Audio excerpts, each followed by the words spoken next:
Hello, my dear student friends. Welcome again to Spandan Gurukul. Previous class रे आमे पढ़िथिले नवम श्रेणी रो प्रथम इंग्लिश चैप्टर जहार नाम थिला द प्राइसलेस गिफ्ट। तो प्राइसलेस गिफ्ट रो फास्ट टेक्स्ट आमे आरंभ करथिले। से टेक्स्ट रो आउ किछि अंश अछि ताकू पढ़िबा आउ टेक्स्ट 2 आज आमे आरंभ करबा। तो जेमिति कि तुम माने जानिथिलो आमे एठारे पढ़िथिले लेखक गोटे निरामिष भोजनालय को जाइथिले एवं सेठा मध्याह्न समय से कौन से एक झील को देखी जी कि कैशियर को पचारूला कि लक्ष्य करी लेखक को किए व्यक्ति जनक भारतीय कि तो यही कथा देखी लेखक मन में आग्रह सृष्टि हो जानापी से झील विषय एवं से झीलटी भोजनालय बाहरी गलापर से पचारुंट कि कैशियर को पचारूँ से झील को आप जानते कि तो ता विषय पचार कर से झील विषय जानापी मन में बहुत आग्रह सृष्टि होती। तो चलतु आउ डेरी नक आम आज विषय वस्तु आरंभ करवा।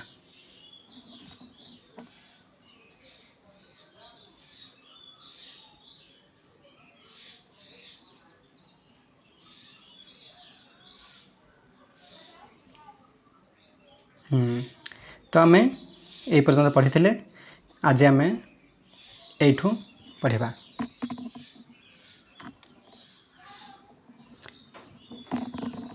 जिते बेले लेखक कैशियर को पचारि से झील विषय किसी जानते बोली कैशियर वेटर जनक कहूँ वेटर को पचार तो वेटर जनक लेखक को कहते no sir I notice she has lunch here on Saturdays she comes on pay days only perhaps she does not earn much. Okay कौन कहते से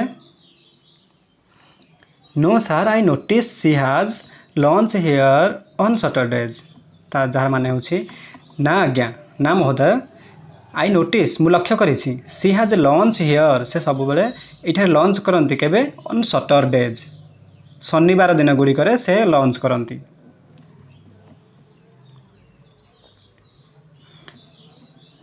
तो बुझीपार पे मैंने शनिवार दिन गुड़िक से झीलटी आसी लंच करे बोली वेटर जनक लेखक को कहते कहीं शनिवार दिन से लंच करके आसती से अनुमान करुँचे सी comes on pay days only शनिवार दिन गुड़िक से झीलटी को तार दरमा मिल जाए तेणुक से केवल शनिवार दिन गुड़िक आसती बोली वेटर जनक कहते सी कम्स ऑन पे डे ओनली केवल पे डे गुड़िक से आसती पे डे गुड़िक आसती माने कौन बुझिल तो पे डे माने जो दिन दरमा दि जाए दरमा पाइबा दिन गुड़िक से आसती। Perhaps she does not earn much कौन कहले perhaps she does not earn much से अधिक दरमा रोजगार करती नहीं बोधे परहैप्स माने बोध हुए perhaps she does not earn much earn माने रोजगार करवा। तो वेटर जन कौन कहते बोध हुए से अधिक अर्न करते मच माने अधिक अर्न माने रोजगार करवा तो से कहते perhaps she does not earn much बोध हुए से अधिक रोजगार करती नहीं तेणुक केवल शनिवार दिन गुड़िक एठाकू लंच करने को आसती जो दिन कि से दरमा पाती। तापर कौन कहले तापर लेखक कहते आई was moved by what he said I was moved by what he said किए कहते लेखक कहते से वेटर को कथार मु प्रभावित हो गली। आई वाज मूव्ड बाय ये देख मूव्ड बाय हूँ गोटे फ्रेजाल भर्ब मूव्ड बाय तो जार अर्थ हूँ प्रभावित होगा क्या द्वारा प्रभावित है व्हाट ही सेड से वेटर जनक जहाँ कहले कथार मु प्रभावित हो गली बोली कहते लेखक। I was moved by what he said the curiosity I felt about the girl persisted कौन कहते लेखक द क्यूरियोसिटी माने कौन जान जिज्ञासा जानवर इच्छा से झीलटी विषय जानवा को इच्छा I felt about the girl persisted से झील विषय जो जानवा को इच्छा थिला से कौन है मोर आहरी बलवत्तर है आहरी दृढ़ीभूत है प्रेसिस्ड माने दृढ़ीभूत है जानवा को से झील विषय जानवा को इच्छा मोर पुनः बलवत्तर है जिते बड़े मुझे वेटर ठारू एक कथा शुणिली ହ୍ୱାଇ ହାଡ୍ ସି ଏନକ୍ୱାର୍ଡ ଆବାଉଟ୍ ମି, କାହିଁକି ତାଙ୍କ ବିଷୟରେ ଜାଣିବାକୁ ଚେଷ୍ଟା କରୁଥିଲେ ଲେଖକ? କାରଣ ସେ ଯେତେବେଳେ ଦେଖିଲେ ଝିଅ ଜଣକ ତାଙ୍କ ବିଷୟରେ ଇନକ୍ୱାରି କରୁଛି, ମାନେ ଝିଅଟି ତାଙ୍କ ବିଷୟରେ ପଚରା ଉଚାର କରୁଥିଲା। କାହାକୁ? କ୍ୟାସିୟରଙ୍କୁ ପଚାରୁଥିଲା ନା ଏଇ ଭଦ୍ର ବ୍ୟକ୍ତି ଜଣକ ଭାରତୀୟ କି ନାହିଁ ବୋଲି। ତ ଏଇ କଥାକୁ ଲକ୍ଷ୍ୟ କରି ଲେଖକ କହୁଛନ୍ତି ଯେ why had she inquired about me, ମୋ ବିଷୟରେ ସେ କାହିଁକି ପଚରା ଉଚାର କରୁଥିଲେ ସେଇ ଝିଅ ଜଣକ, ତେଣୁକରି ତାଙ୍କ ବିଷୟରେ ଜାଣିବାକୁ ମୋର ଇଚ୍ଛା ଅଧିକରୁ ଅଧିକ ହେବାକୁ ଲାଗିଛି, ଦୃଢ଼ୀଭୂତ ହେବାକୁ ଲାଗିଛି, ବଳବତ୍ତର ହେଉଛି। ହୁ ୱାଜ୍ ଦ ମିଷ୍ଟ୍ରିୟସ୍ ଚାଇଲ୍ଡ, କ'ଣ ଜାଣିବାକୁ ଇଚ୍ଛା ହେଉଥିଲା ଆଉ ତାଙ୍କର? ସେଇ ମିଷ୍ଟ୍ରିୟସ୍ ଚାଇଲ୍ଡ ଜଣକ କିଏ? ମିଷ୍ଟ୍ରିୟସ୍ ଚାଇଲ୍ଡ ମାନେ କ'ଣ? ଅଦ୍ଭୁତ, ବିସ୍ମୟ।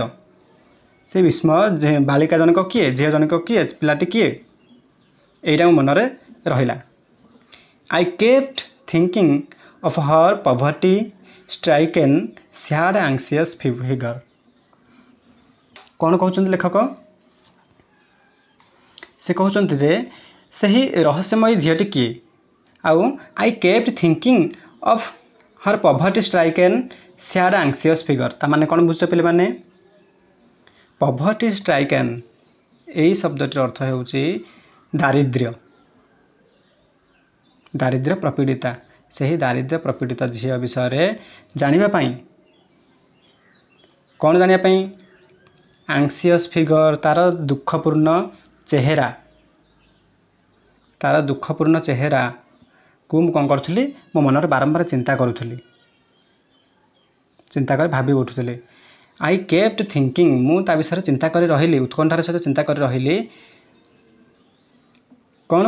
ହର୍ poverty stricken sad anxious figure, ତା'ର ସେହି ଦାରିଦ୍ର୍ୟ ପ୍ରପୀଡ଼ିତ, ପଭର୍ଟି ଷ୍ଟ୍ରାଇକେନ୍ ଦାରିଦ୍ର୍ୟ ପ୍ରପୀଡ଼ିତ, ସ୍ୟାଡ୍ ଦୁଃଖପୂର୍ଣ୍ଣ, ଆଂସିୟସ୍ ଫିଗର ଦୁଃଖପୂର୍ଣ୍ଣ ଚେହେରାକୁ ଉତ୍କଣ୍ଠାର ସହିତ ମୁଁ ଭାବୁଥିଲି, ମାନେ ବାରମ୍ବାର ଚିନ୍ତା କରିବାକୁ ଲାଗୁଥିଲି। Could I help her in any way, କ'ଣ ମୁଁ ତାଙ୍କୁ କୌଣସି ପ୍ରକାରରେ ସାହାଯ୍ୟ କରିପାରିବି କି? କ'ଣ ଚିନ୍ତା କରୁଥିଲେ? Could I help her in any way, କୌଣସି ଏକ ରାସ୍ତା ଅଛି ଯାହାଦ୍ୱାରା ମୁଁ ତାଙ୍କୁ ସାହାଯ୍ୟ କରିପାରିବି କି? ମୋ ମନରେ ଏହି ଭାବନା ସୃଷ୍ଟି ହେଉଥିଲା। ତାପରେ କ'ଣ ହୋଇଛି? ଦ ୱିକ୍ ପାଷ୍ଟ, ଗୋଟିଏ ସପ୍ତାହ ହୋଇଯାଇଛି। କ'ଣ କହିଲେ ସେ ଉପରେ? ଗୋଟିଏ ସପ୍ତାହ ହୋଇଯାଇଛି। ଦ weak passed,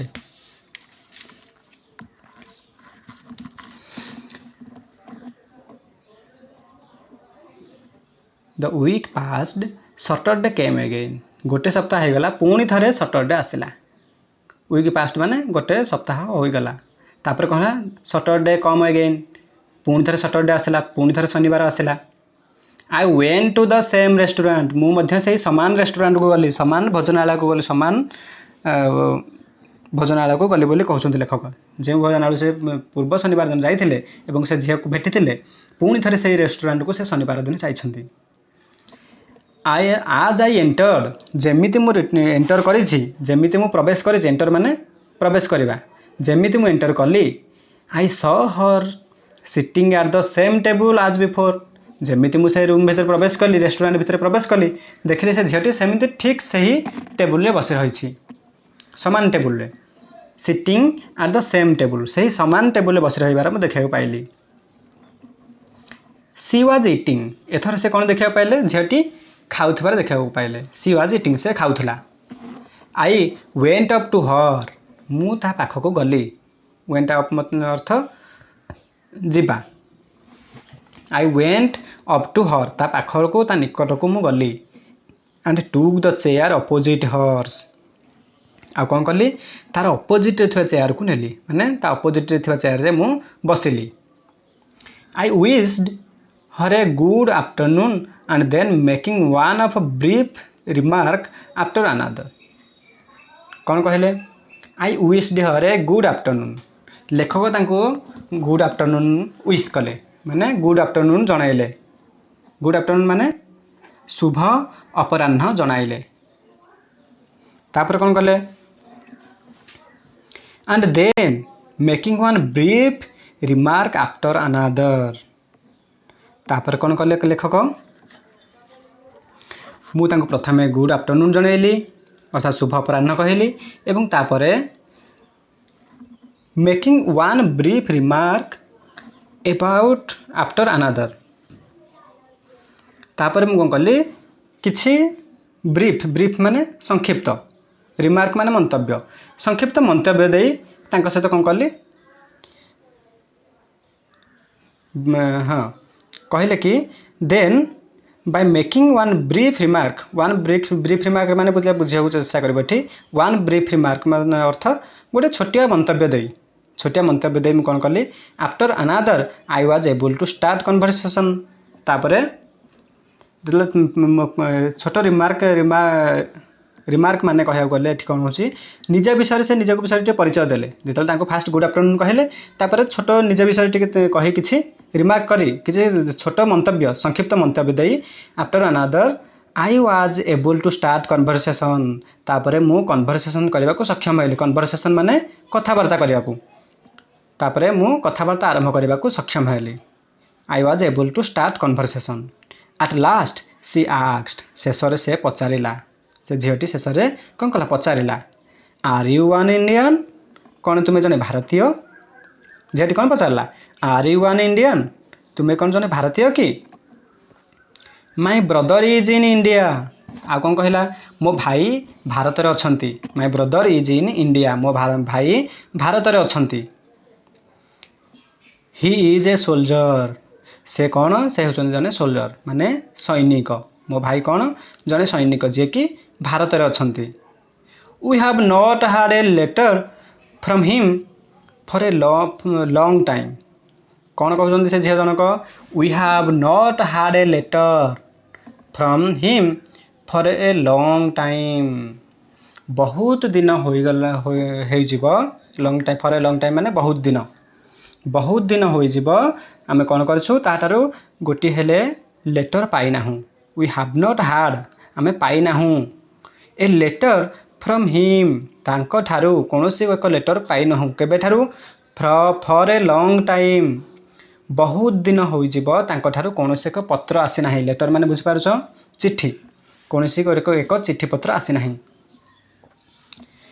my mother is very worried मो माँ बहुत व्यस्त अछंती सी इज आफ्रेड समथिंग हाज हैपेन टू हिम मो माँ बहुत ओरी अछंती बहुत व्यस्त विव्रत अछंती बहुत व्यस्त विव्रत अछंती सी इज आफ्रेड कहीं से भय करुछंती सी इज आफ्रेड से भय करुछंती कि समथिंग हाज हैपेन टू हिम से भाबुछंती कि मो भाई सहित किसी घटी जाइछि केमती अघटन समथिंग हाज हैपेन टू हिम से भाबुछंती मो भाई सहित किसी घटी बोधे से पाखर कौन लेटर मो पाखक आसुना भाई पाखर कौन पत्र कौन चिट्ठी आसुना बोली माँ आशंका करुछंती माँ अनुमान लगाई चिंतित होउछंती व्यस्त विव्रत हो जाउछंती भाबुछंती समथिंग हाज हैपेन टू हिम सहित किसी घटी जाइनी तो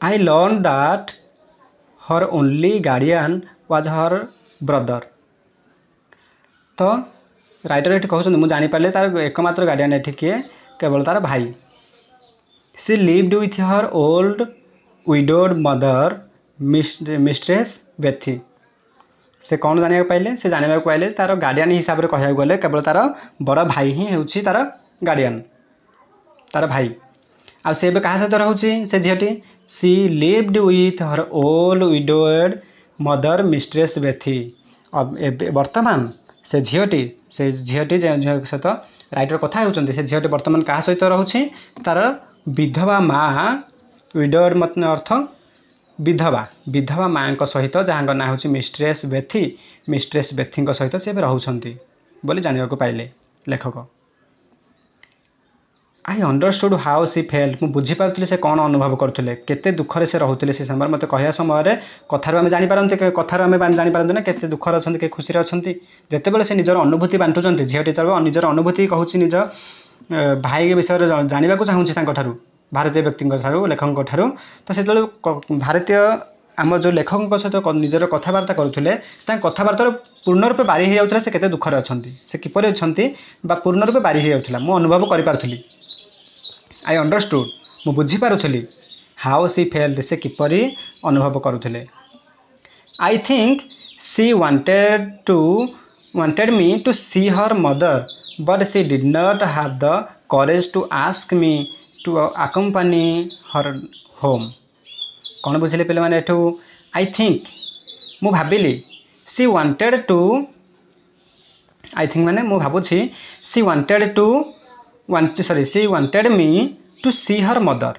से चाहूँगी कि मते माँ सहित भेट करने मु लेखक कहते मु भावुछि कि से मत चाहूले कि वांटेड माने चाहूले मु भावुछि से चाहूले कौन तांका माँ सहित मत भेट करने but she did not have the courage तांका पाखरे सेतिकी साहस नथिला करेज नथिला मनोबल नथिला to ask me to accompany her home तांका सहित आकम्पानी माने सहित साथ किंतु तांकर सेतिकी सत्साहस नथिला तांकर कौन नथिला साहस नथिला मते कहया मते पचारिया ask ask me to accompany her home तांका घर को जाया से मते कहि पारु नथिले किंतु से चाहूले मु घर को जाए और तांका माँ को देखा करे किंतु तांकर सेतिकी साहस होनथिला कि मते कहया तांका माँ तांका सहित जाई तांका माँ को भेटिया घरे।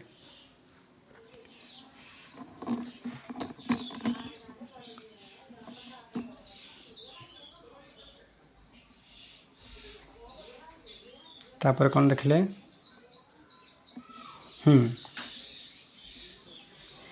We finished our lunch and got up together. आमे आमर लंच फिनिश कलु लंच सरीगला आम दुई जन मिसी लंच कलु लंच सरीगला पर कौन कलु आमे एंड गॉट अप टुगेदर आउ सांग होई उठिलु। आज वी वाक्ड जेमिति आमे चलिबा आरंभ कलु आई आस्क्ड हर मु तांको पचारिली may I know your name कौन मु तुमर नाम जानी पारे may I know your name माने मु तुमर नाम को जानी पारे कि तो झीटी उत्तर देउछि माय नेम इज मैगी कौन कहले मो ना हेउछि Maggie. I chatted presently and soon reached a bus stand. Chatted presently माने अर्थ चाट माने वार्तालाप करवा तो वी चैटेड प्लीजेंटली माने खुशी सहित आम वार्तालाप कलु and soon reached a bus stand जल्दी ही गोटे बस स्टैंड रे पहुँची गलु। आम दुई जन मधुर भाव में जन भर कथबार्ता कलु खुशी सहित प्लीजेंटली माने खुशी सहित कथबार्ता कलु and soon reached a bus stand जल्दी ही गोटे बस स्टैंड रे पहुँची गलु। This give me the opportunity of asking her where she worked. एबे ही मु जानी पारिली जानिबा को माने को प्रश्न पचारा को मत सुजोग मिलला एबे बस रे बसिया समय सुजोग मिलला of asking her where she worked से केउठारे काम करंती बोली मत पचारिबा को सुजोग मिलला अपॉर्चुनिटी माने सुजोग मिलवा।